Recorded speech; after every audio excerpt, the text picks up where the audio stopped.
हाँ तो दोस्तों, इस वीडियो के अंदर हम ईएसएफ स्मॉल फाइनेंस बैंक के आईपीओ के बारे में बात करेंगे और जानेंगे कि इस आईपीओ के अंदर आपको कितना लिस्टिंग गेन मिल सकता है और आपको इस आईपीओ के अंदर अप्लाई करना चाहिए या नहीं। चलिए शुरू करते हैं। तो देखिए, सबसे पहले अगर हम यहाँ पे आईपीओ की डिटेल्स के बारे में अगर हम बात करेंगे तो देखिए 3 नवंबर को ये आईपीओ में ओपन होता हुआ नजर आएगा और 7 नवंबर को ये आईपीओ में क्लोज होता हुआ नजर आएगा। अब अगर हम इश्यू साइज की अगर हम बात करेंगे तो अराउंड 463 करोड़ के लगभग का हमें यहाँ पे टोटल का आईपीओ का इश्यू साइज यहाँ पे नजर आता है और जिसमें अगर हम फ्रेश इश्यू की अगर हम बात करेंगे यानी कि 390 करोड़ के लगभग का फ्रेश इश्यू हमें यहाँ पे नजर आता है। यानी कि ये जो पैसा है ये बैंक के पास में हमें यहाँ पे जाता हुआ नजर आएगा और बैंक इसको अपनी कैपिटल रिक्वायरमेंट के लिए हमें यहाँ पे यूज करता हुआ नजर आएगा। उसके अलावा अगर हम बात करेंगे तो 73 करोड़ के लगभग का ओएफएस हमें यहाँ पे नजर आता है। तो यहाँ पे ऑफर फॉर सेल के अगर हम बात करेंगे तो बजाज अलायंस यहाँ पे लगभग 23-24 करोड़ के लगभग का जो स्टेक है वो हमें यहाँ पे बेचते हुए नजर आ रहे हैं। उसके अलावा अगर हम बात करेंगे कुछ 1-2 लाइफ इंश्योरेंस और है और जो प्राइवेट इक्विटी इन्वेस्टर्स है वो हमें यहाँ पे अपना स्टेक यहाँ पे बेचते हुए नजर आ रहे हैं। अब अगर हम यहाँ पे प्राइस बैंड के बारे में अगर हम बात करेंगे तो देखिए 60 रुपये पर शेयर का प्राइस बैंड हमें यहाँ पे नजर आता है और 250 शेयर का हमें यहाँ पे लॉट नजर आता है। यानी कि एक लॉट को अप्लाई करने के लिए यहाँ पे एग्जैक्ट 15,000 रुपये आपको यहाँ पे लगने वाली है।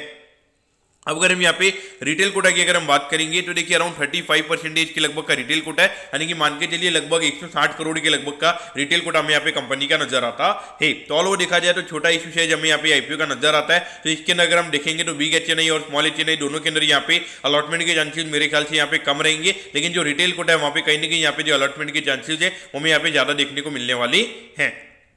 अब अगर हम यहाँ पे कंपनी के फंडामेंटल्स की अगर हम बात करेंगे तो देखिए स्मॉल फाइनेंस बैंक हमें यहाँ पे नजर आता है। ऑलरेडी अगर हम देखेंगे तो 5 स्मॉल फाइनेंस बैंक हमें यहाँ पे ऑलरेडी लिस्टेड नजर आते हैं और अभी रिसेंटली एक उत्कर्ष स्मॉल फाइनेंस बैंक करके एक बैंक हमें लिस्ट होता हुआ नजर आया और अगर हम देखेंगे अभी लगभग आईपीओ प्राइस हमें डबल पे वो ट्रेड होता हुआ नजर आ रहा है। यहाँ पर अगर हम देखेंगे पिछले 1-2 साल में जो बैंक की अगर हम बात करेंगे खास करके कोविड के बाद में हर बैंक का परफॉर्मेंस काफी अच्छा रहा है और अगर हम देखेंगे तो यहाँ पे जो इनके एनपीए के नंबर्स है वो एकदम लो लेवल पे हमें यहाँ पे चलते हुए नजर आ रहे हैं। लेकिन आपको समझना चाहिए कि जब एनपीए का नंबर एकदम लो लेवल पे आ जाता है फिर वही से जो एनपीए की जो साइकिल होती है वो फिर से हमें वही से स्टार्ट होती हुई नजर आती है। तो देखिए स्मॉल फाइनेंस बैंक की अगर हम बात करेंगे तो यहाँ पे मोस्टली अगर हम देखेंगे तो अनसिक्योर्ड लोन से बैंक हमें देते हुए नजर आते हैं। तो वहां पर कहीं ना कहीं अगर हम देखेंगे तो एकदम से यहाँ पे एनपीए का नंबर हमें शूटअप होता हुआ नजर आ सकता है। वैसे अगर हम वैल्यूएशन के नंबर की अगर हम बात करेंगे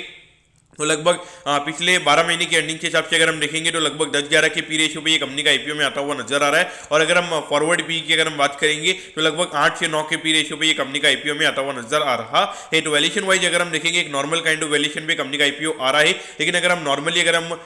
जो स्मॉल फाइनेंस बैंक के वैल्यूएशन की अगर हम बात करेंगे वो लगभग इसी वैल्यूएशन पे हमें ट्रेड होते हुए नजर आते हैं। तो ऐसा नहीं है कि कोई सस्ता वैल्यूएशन हमें यहाँ पे आता हुआ नजर आ रहा है। तो इस पॉइंट ऑफ व्यू से अगर हम देखेंगे तो अंडर एक नॉर्मल काइंड ऑफ वैल्यूएशन पे कंपनी का आईपीओ में आता हुआ नजर आ रहा है। तो देखिए लॉन्ग पॉइंट ऑफ व्यू से अगर देखा जाए तो मुझे लगता है कि कहीं ना कहीं यहाँ पे जो बैंकिंग स्टॉक की अगर हम बात करेंगे तो आने वाले 1-2 साल के लिए यहाँ पे कहीं ना कहीं अर्निंग्स का टॉप हमें यहाँ पे बनता हुआ नजर आ रहा है और या फिर अगर अर्निंग्स अगर हमें यहाँ पे ग्रो भी होती हुई नजर आएगी तो मुझे लगता है कि यहाँ पे कोई 10-12% से ज्यादा की ग्रोथ हमें यहाँ पे अर्निंग्स में ओवरऑल बैंकिंग सेक्टर में भी देखने को मिलने वाली है। तो इस पॉइंट ऑफ व्यू से देखा जाए और मैं ये क्यों बोल रहा हूँ, इसका मतलब ये नहीं कि यहाँ पे लोन बुक ग्रोथ हमें होती हुई नजर नहीं आएगी, लोन बुक यहाँ पे ग्रोथ होती हुई हमें नजर आएगी, लेकिन जो प्रोविजनिंग के नंबर्स है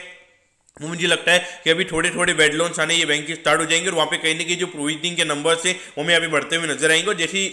बैंक के प्रोविजनिंग के नंबर्स बढ़ेंगे तो वहाँ पे कहीं ना कहीं जो प्रॉफिटेबिलिटी है उसके ऊपर हमें इंपैक्ट होता हुआ नजर आएगा। तो मेरे ख्याल से देखा जाए तो लिस्टिंग गेन के लिए यहाँ पर आप अप्लाई कर सकते हो क्योंकि आईपीओ का साइज काफी छोटा है और यहाँ पर लोग है ना पिछले 12 महीने के रिजल्ट देख के यहाँ पर लोग अप्लाई करेंगे, लोग फॉरवर्ड यहाँ पे नहीं देखेंगे। तो मेरे ख्याल से आपको यहाँ पे लिस्टिंग गेन के लिए अगर आपको अप्लाई करना है, अगर आपका लगभग 1-2 महीने का व्यू तो भी आप यहाँ पे अप्लाई कर सकते हो, लेकिन मेरे ख्याल से देखा जाए तो long term point of view से यानी कि ये आईपीओ लिस्ट होने के बाद में क्या इसको long term point of view से रखना चाहिए, मेरे ख्याल से नहीं रखना चाहिए। और मुझे लगता है कि लगभग 15 से 20% स्टेज के प्रीमियम पे लगभग ये कंपनी हमें लिस्ट होती हुई नजर आ सकती है। और अगर आपको थोड़ा पता होना चाहिए कि अभी जियोपॉलिटिकल सिचुएशन अभी काफी खराब हमें यहाँ पे नजर आती है, उसमें कहीं ना कहीं अगर कुछ भी नेगेटिव अगर होता है तो वहाँ पे नेगेटिव चांस यहाँ पे नेगेटिव लिस्टिंग के चांस भी हमें यहाँ पे नजर आते हैं। तो अगर आपको माइंड में अगर थोड़ा रिस्क अगर आप ले सकते हो तो ये आपने यहाँ पे अप्लाई करना चाहिए। तो दोस्तों मैं होप करता हूँ कि ईएसएफ स्मॉल फाइनेंस बैंक के आईपीओ के बारे में आपको सब कुछ समझ में आ गया होगा। अगर आपकी कोई भी क्वेरीज है आप कमेंट कीजिए, मैं जरूर आपके कमेंट पर रिप्लाई करूंगा। ओके दोस्तों, thank you, have a nice day.